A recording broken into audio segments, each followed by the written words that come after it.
Hi, boys and girls. Today I'm going to be reading pages 141 to 160. One day, after many weeks of loud talking, Helen packed a bag and slammed the front door and never came back. I don't know why. I never know the why of humans. That night, I slept with Mac in his bed. My old nests were woven of leaves and sticks and shaped like his bathtub, cool green cocoons. Mac's bed, like mine, was flat, hot, without sticks or stars. Still, he made a sleeping sound like the rumble my father used to make when all was well, a sound from deep inside his belly. Mac grew sullen.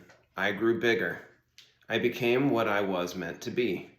Too large for chairs, too strong for hugs, too big for human life. I tried to stay calm, to move with dignity.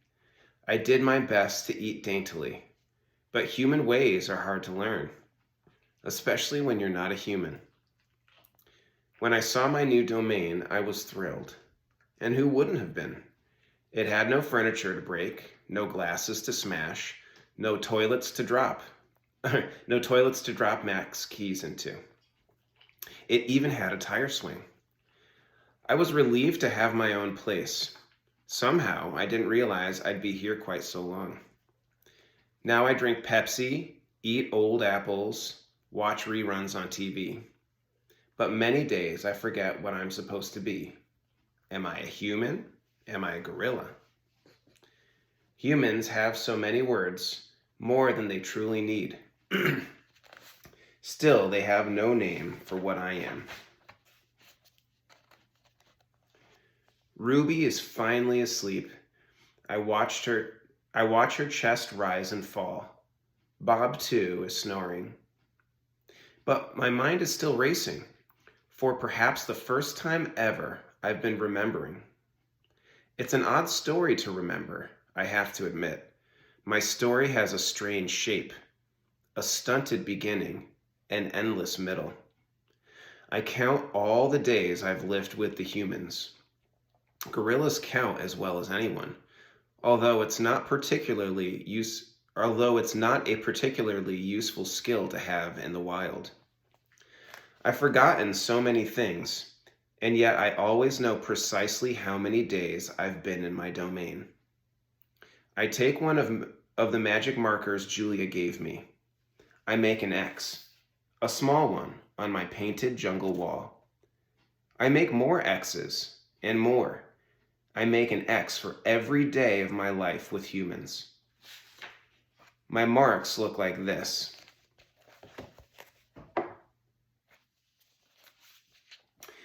The rest of the night I mark the days, and when I'm done, my wall looks like this.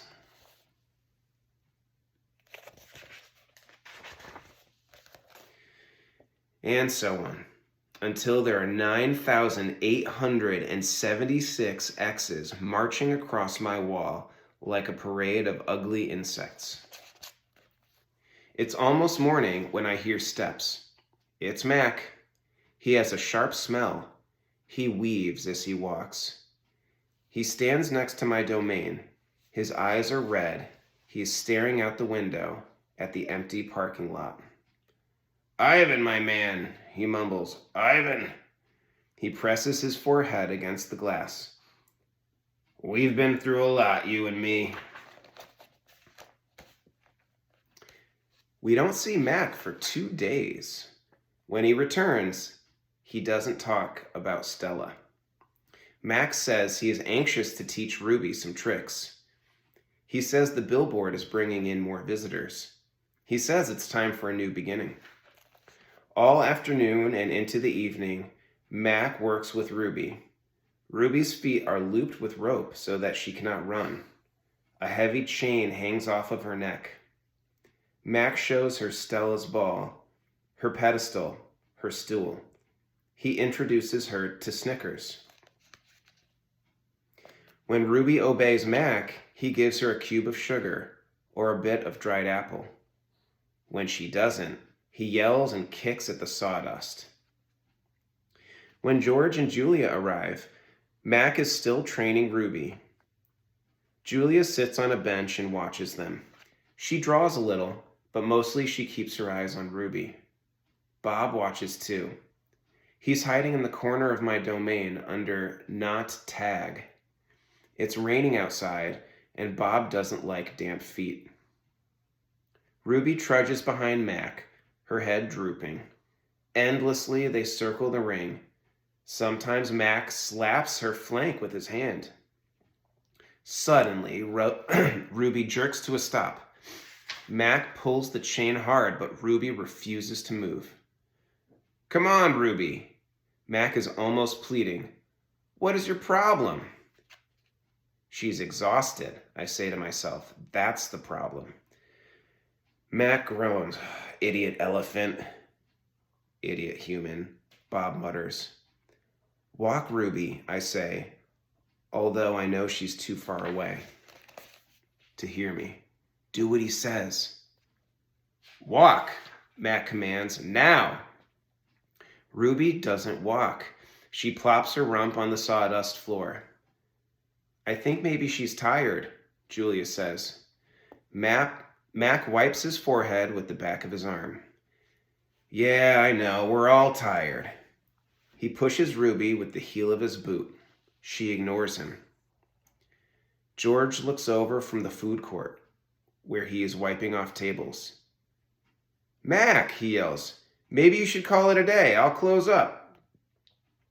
Mac yanks on Ruby's chain.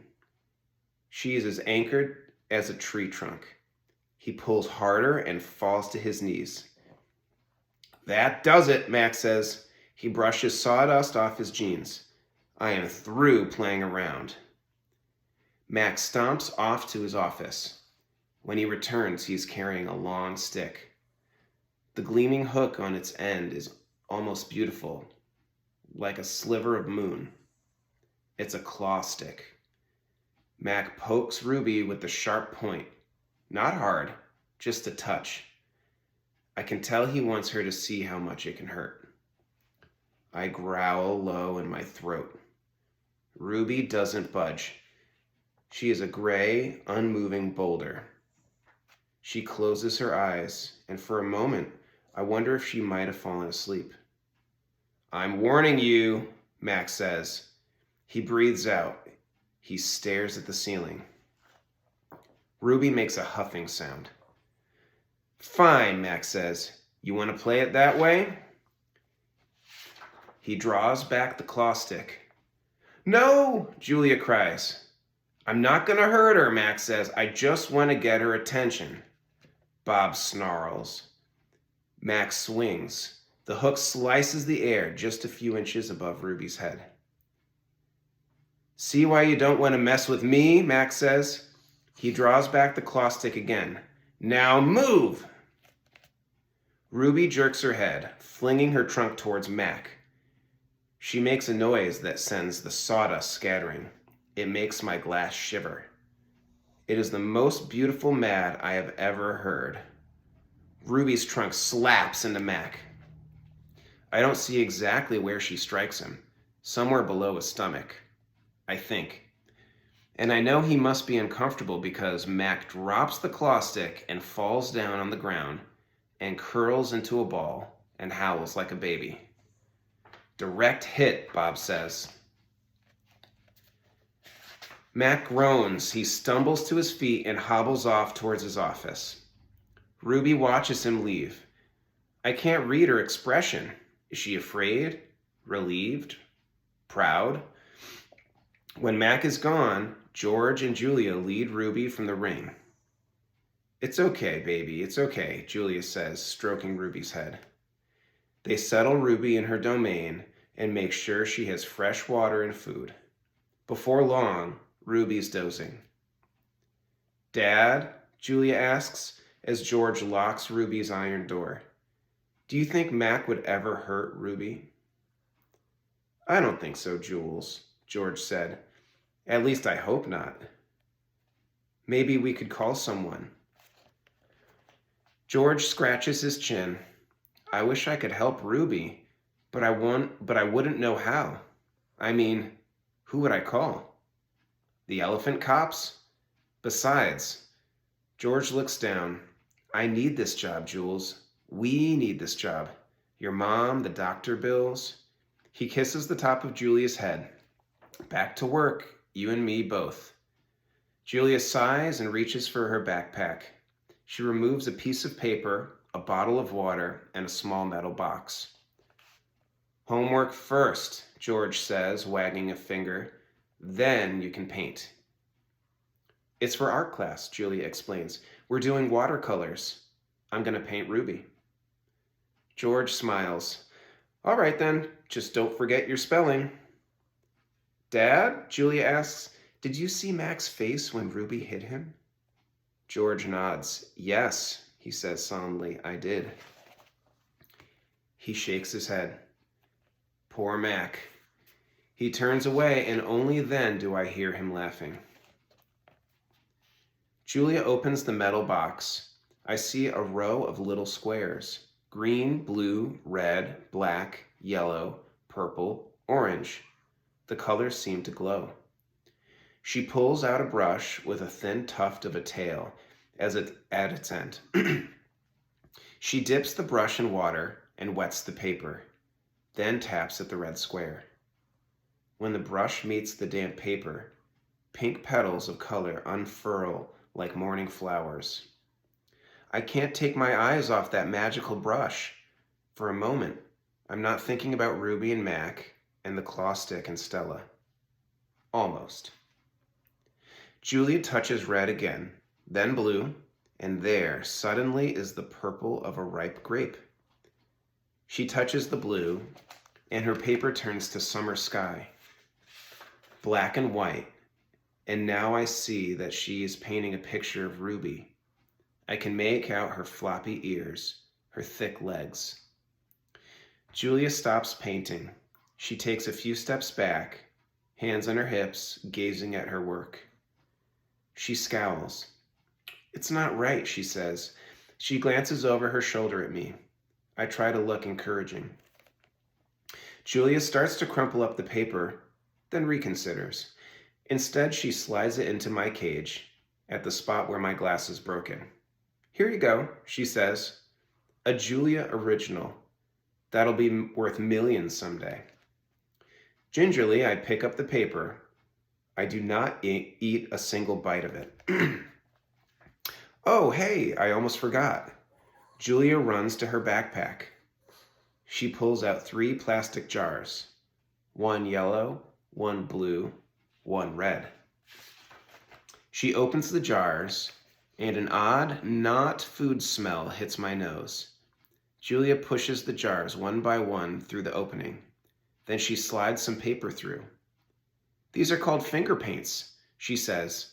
My aunt gave them to me, but really I'm too old for finger painting. I stick a finger into the red jar. The paint is thick as mud. It's cool and smooth, like bananas underfoot. I pop my finger into my mouth. It's not exactly ripe mango, but it's not bad. Julia laughs. You don't eat it, you paint with it. She grabs a piece of paper and presses her finger on it. See, like this. I place my finger on a piece of paper. I lift it, and a red mark is there. I get a bigger glob from the pot and slap my hand down on the page. When I pull my hand off the paper, its red twin stays behind. This isn't like the ghostly handprints on my glass, the ones my visitors leave behind. This handprint can't be so easily wiped away.